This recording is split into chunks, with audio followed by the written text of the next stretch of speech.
Mister Kamal ব্যাপারী ID থেকে আপনি লিখেছেন, গ্রামের কিছু মানুষ আজানের পরও সাহারি খায়, তাদের রোজা হবে কিনা? ফজরের আজান যদি সুবহ সাদিক হওয়ার পরপরই হয় সাধারণত, তারপর যদি সাহারি খায় তাহলে সে রোজা হবে না। কারণ সুবহ সাদিকের পরে সাহারি খেলে সে রোজা হয় না। আল্লাহ সুবহানাহু ওয়া তাআলা বলেছেন, কুলু ওয়াশরাবু হাত্তা ইয়াতাবাyyানা লাকুমুল খাইতুল আবয়াদু মিনাল খাইতিল আসওয়াদি মিনাল ফাজরি। আল্লাহ বলেছেন তোমরা পানাহার করো কতক্ষণ, যতক্ষণ পর্যন্ত সাদা আভা এটা কালো আভা থেকে পৃথক হয়ে না যায়। সাদা আভা বলতে সুবহে সাদিক, তো আজান হয় সুবহে সাদিক হওয়ার পর, অতএব ফজরের আজান হয়ে গেছে তারপরে যদি খায় কেউ, তার রোজা হবে না। মূলত আজান দেওয়া অবস্থাতে যদি কারোর হাতে খাবার থাকে, তারপরে নবী সাল্লাল্লাহু আলাইহি ওয়াসাল্লাম সেটা শেষ করতে বলেছেন। এটা হলো সাহারির আজান, যেটা ফজরের নামাজের আগে হয়ে থাকে, সেটার কথা।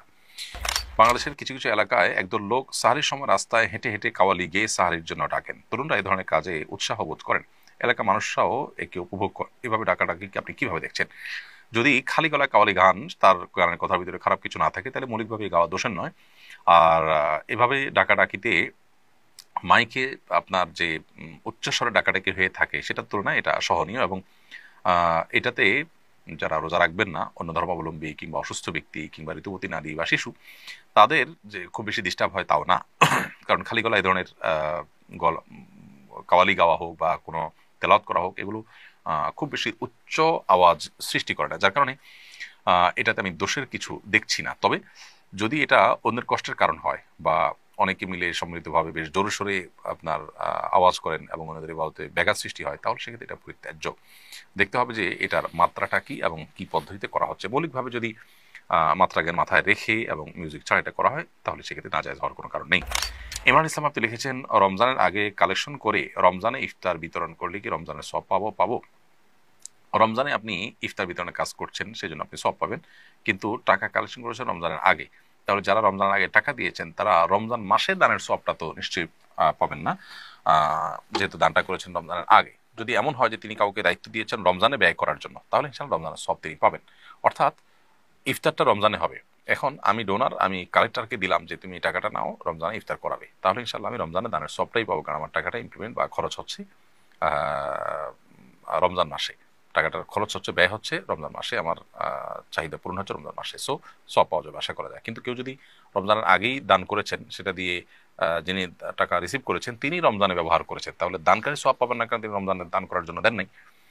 তো সাধারণত ইফতারের জন্য টাকা কালেকশন করলে তো দাতা রমজানে খরচ হবে সেটা জেনেই দেন, তো সেটা জেনেই যদি দেওয়া হয়, ইনশাআল্লাহ তিনি রমজানের দানের সব পাবেন। রমজানের দিনের বেলা হোটেল খোলা রাখা নিয়ে বিতর্ক চলছে। কেউ হোটেল খোলা রাখাকে রমজানের গাম্ভীর্যের বিরোধী বলছেন, আবার কেউ বলছেন অমুসলিম, মুসাফির, শিশু, ঋতুবতী নারীদের জন্য হোটেল খোলা রাখা উচিত। এই বিষয়ে আপনার ব্যাখ্যা জানতে চাই। দেখুন, বাংলাদেশের আবহমান কাল থেকে চলে আসা কালচার এটি। এদেশের সংখ্যাগরিষ্ঠ মানুষ মুসলমান, আর মুসলমানদের মধ্যে বেশিরভাগ মুসলমানরাই রোজা রাখেন, অর্থাৎ সমাজের প্রায় সবাই রোজা রাখে। সীমিত সংখ্যক মানুষ যারা অমুসলিম কিংবা যারা শিশু কিংবা নারী, ঋতুবতী নারী কিংবা মুসাফির আছেন, তাদের জন্য শরিয়া রোজা রাখার বাধ্যবাধকতা রাখেনি এবং তারা রাখেনও না। যার ফলশ্রুতিতে তাদের অধিকার বিবেচনা করে যদি হোটেল খোলা রাখা হয় এবং সেখানে রোজাদার ব্যক্তি যিনি আসলে দিনের বেলায় পানাহার থেকে বিরত থাকার চেষ্টা করছেন, তার চোখের সামনে খাবার তুলে ধরা নিশ্চয়ই তার যে মূল্যবোধ, সেটার প্রতি অশ্রদ্ধা করার শামিল।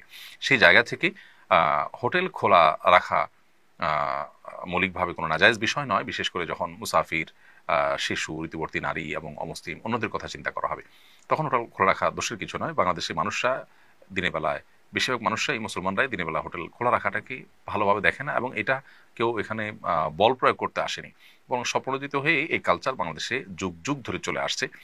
স্বপ্রণোদিত কালচার এবং স্বপ্রণোদিতভাবে মানুষ এটি করে রোজাদারদের প্রতি শ্রদ্ধা রেখে। কারণ একজন মানুষ রোজা রেখে দিনের বেলায় পানাহার করাকে তিনি গুনাহ মনে করছেন, আল্লাহ নির্দেশের কারণে তিনি খাচ্ছেন না, পানাহার করছেন না, সেখানে তার সামনে লোভ হতে পারে সেভাবে করে খাবার গুলাকে ওপেন তার সামনে তুলে ধরা, এটা তার যে আপনার মূল্যবোধ বা তার যে বিশ্বাস, সেটার সাথে কিছুটা সাংঘর্ষিক হয়। সেজন্য স্বপ্নতে এটি চলে আসছে।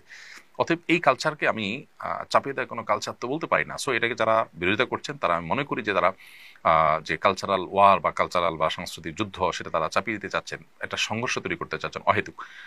আমি যতটুকু জানি, বাংলাদেশের বিভিন্ন প্রান্তে হোটেল, চায়ের দোকান, বিভিন্ন কিছু খোলা থাকে, একটু পর্দা দিয়ে রাখা হয়, যাতে করে রোজাদার যারা আছেন তাদের জন্য অসুবিধা তৈরি না হয়। তাছাড়া যারা অসুস্থ ব্যক্তি, তাদের তো রোজা না রাখার সুযোগ আছে, তারা সেখানে পানাহার করবেন, অন্য কেউ দেখে তাদের প্রতি ধারণা পোষণ করবে না যে তারা মুসলমান হয়ে রোজা রাখেননি, তাহলে পারপাস তো সার্ভ হয়ে গেল। এখানে আলোচনার ইস্যুটা কেন তৈরি হলাম ঠিক বুঝলাম না।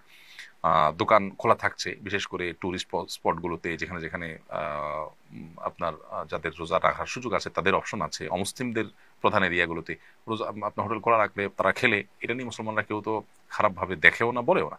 কোনো মুসলিম রোজার মাসে দিনের বেলায় তিনি হোটেল খোলা রেখে যদি খান, তাহলে আজও পর্যন্ত কোনো মুসলমান তাকে খারাপভাবে দেখেনি, বলেও নি। সো আমি মনে করি যে এখানে রোজা রেখে রোজার মাসে হোটেল গণহারে খোলা রাখার যে দাবি, সেটা অবান্তর।